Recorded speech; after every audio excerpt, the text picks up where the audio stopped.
Start with a topic that getting a lot of attention: intensification.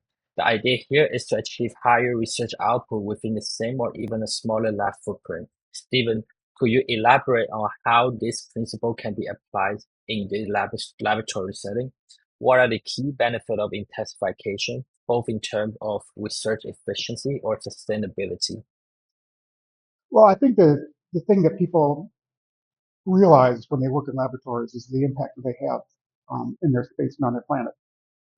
And if you can come in and take a peek at how you operate and lower your impact in your space and with your people, then you can use that cost reduction towards your science. So you're not spending so much money on waste, so much money on energy, and putting it more towards maybe hiring people, maybe doing your science in a positive way.